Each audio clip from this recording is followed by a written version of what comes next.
Hey, it's Molly. Welcome back to my YouTube channel. And I wanted to start out by thanking so many of you who have connected with me in my online programs, the astrology programs, the business programs, the various ones. It's been such a joy to interact with you there. And you always ask such great questions and interesting questions. And someone said, well, why don't you just do a YouTube video answering these questions? I'm like, okay, great idea. I will do that. So in this video, I'm just going to answer some of your questions that you've asked me, just to help you guys kind of understand more about how I got into astrology. And I have them here on these note cards that I was handed. So the first question is, when did you start studying astrology? So I actually first became aware of my astrology chart when I was a young teenager, and I can't remember if I was like 11, 12, 13, around there. So we could correlate it to a Jupiter return, that first Jupiter return energy. And I just found astrology so fascinating and so familiar. And maybe that's something you can relate to, where there's something about the language of astrology that really clicked for me. And it made sense. And I liked how personal it was and how much there was to explore and understand about it. So I started as an early teenager, and I started doing some chart readings for friends in high school. And that was always fascinating too, because it's one thing to learn your own chart, and then when you start focusing on someone else's chart, totally different, very different. So that was really a great learning tool to talk to somebody else about their own astrological energies and to look into it. So I certainly was not doing readings in high school, but I was really interested in it, and I talked about it with a number of friends, and we would talk about our charts, and it just was a very cool passion to continuously pursue. So that was over 30 years ago, because I'm in my mid-40s now. I'm past my Uranus opposition, but I haven't had my Chiron return. And so I have been studying and practicing astrology for over 30 years, and it's just been something that has always been really beneficial for me personally, and then a wonderful way to support people and also understanding more about themselves, which you're probably aware of too. Okay, question 2. Why did you choose to be an astrologer? So what I say about that is I didn't choose astrology. Astrology chose me, because I chose everything else. I was doing everything else, and I kept coming back to astrology because I just loved it. And I found so much value in it. And I remember when I was in I think it was college, and I would just go to the computer lab, because this is before you had a personal computer. This was like in the mid 90s. And I would just go online and read about astrology, because it helped me understand what I was going through. It put it into a different perspective. It helped me detach. It helped me understand the energies. And it was something that I always found very comforting and intellectually stimulating, because perhaps you've noticed too that you can look at your astrology chart over and over again and you see something new or different. And then you add in the transiting planets, and it just continues to evolve. It's like this moving kaleidoscope. So I kept returning to astrology personally, and then I kept developing my skills, and I mentored with a wonderful woman for a while, a wonderful professional astrologer, and I felt like it was something that I just kept coming back to. And astrology chose me. It was in my chart that I could be an astrologer. And that's one thing that I recommend to people, is that just like with everything about your energy, it will show you in your natal chart what you're good at, what you can do, whether that's professionally or as a passion, as a hobby, what you enjoy. So it was in my astrology chart that I could be an astrologer. And one of my lovely mentors confirmed that for me too. So that was a good boost of confidence. And so I was doing readings a while ago. I no longer do personal readings. And I could see how much of an impact astrology had on people, how it supported them, validated them, helped them see their lives in a different way. So that part of it was really rewarding for me. And it was something that I felt was an honor, that I could even contribute something that would help people know themselves. So astrology chose me because, like I said, I chose everything else. I was doing everything else, and it was just kind of like something I did on the side here and there until I really moved into it more fully. So it's wonderful, and I'm excited that so many people are now really pursuing this whole world of astrology. It's quite cool. Okay, next question.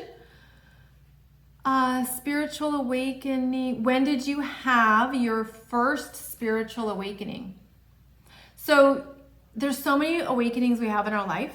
And I would say the first one that I consciously remember was in 2001, 2002, when I met my first spiritual mentor, Michelle.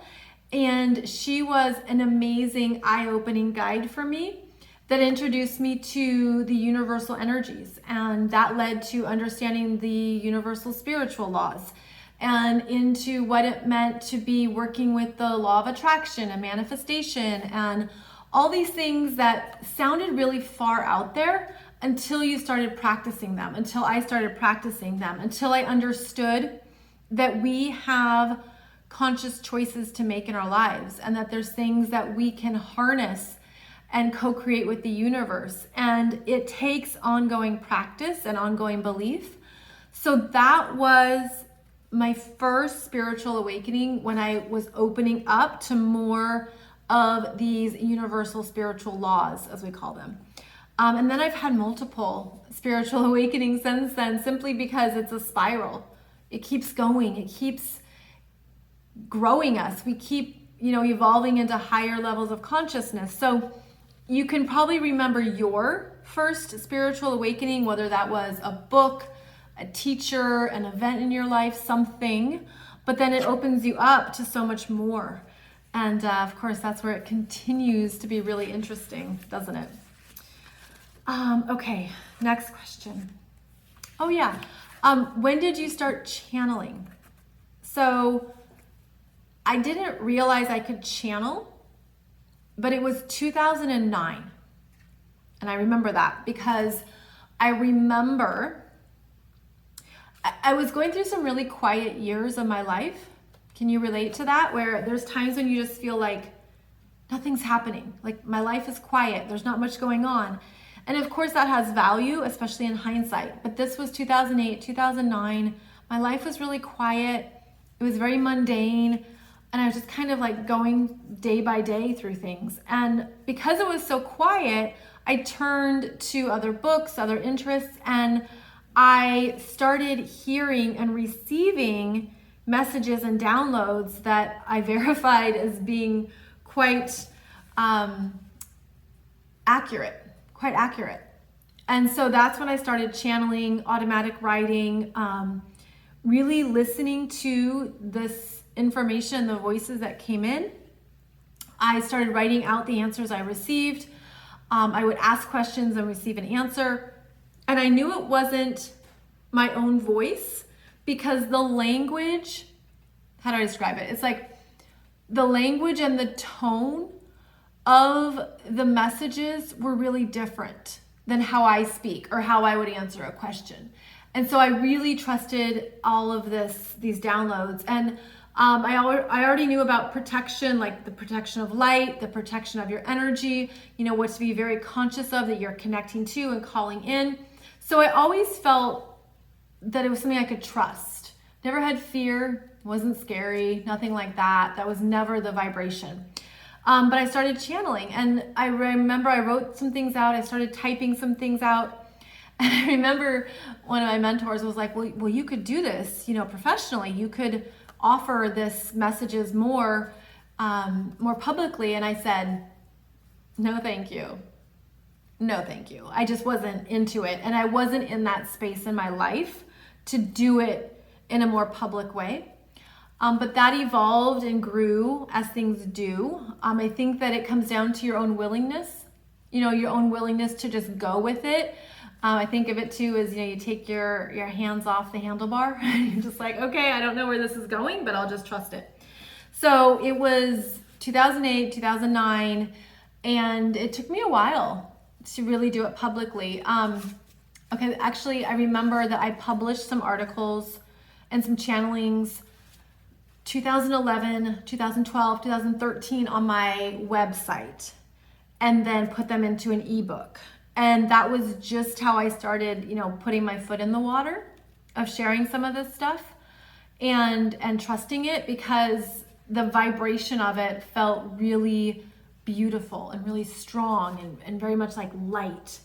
So it was definitely something to trust, as all things are, right? That are about the spiritual path and your spiritual gifts. You're trusting it. You're trusting what you can't see. You're trusting your intuition. You're trusting what you feel. So that's when it started for me.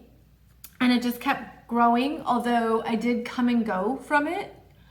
There was periods of time where I really wasn't interested in channeling, but when I came back to it, it was always right there.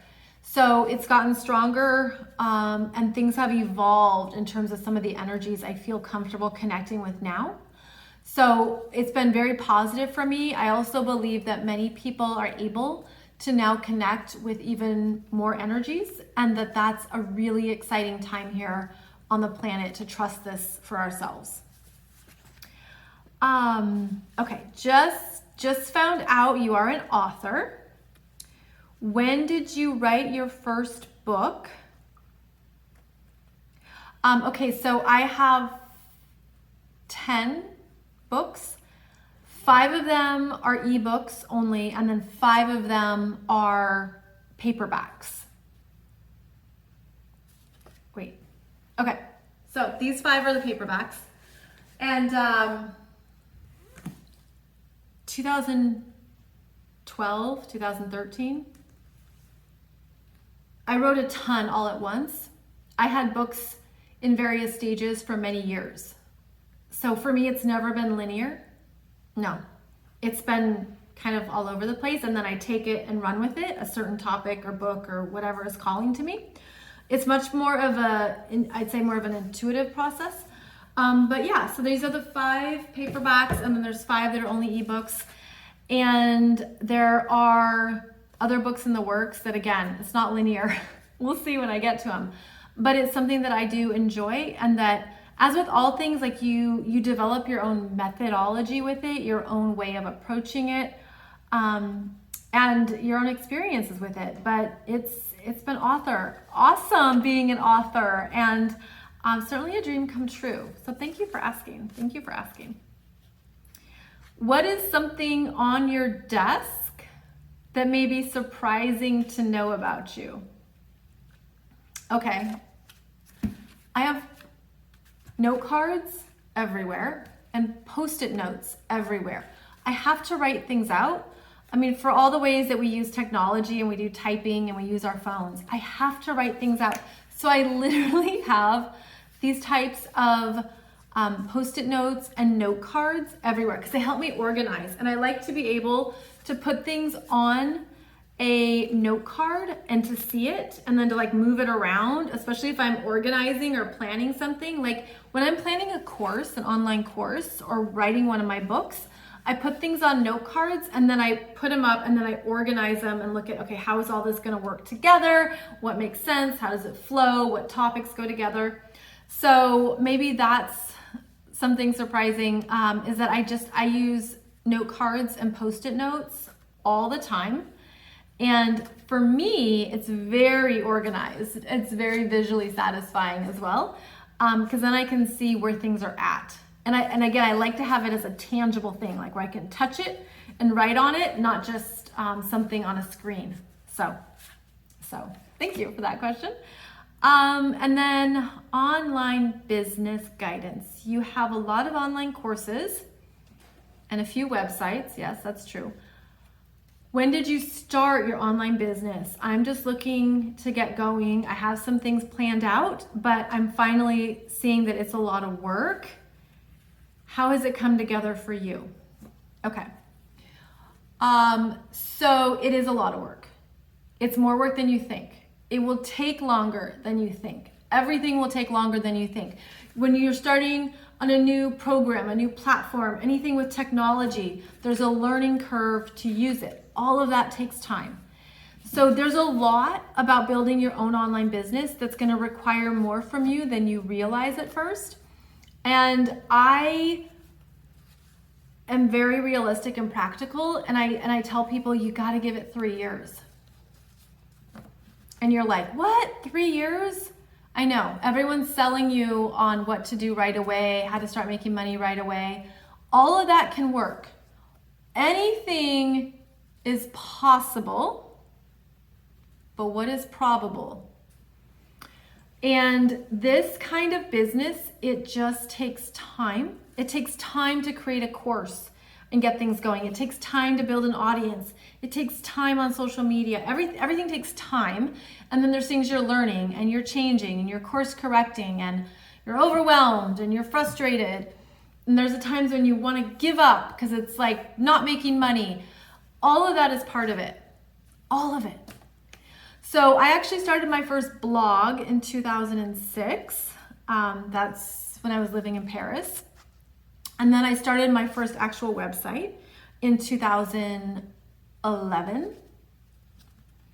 And then I started my first business online course, I think it was 2013.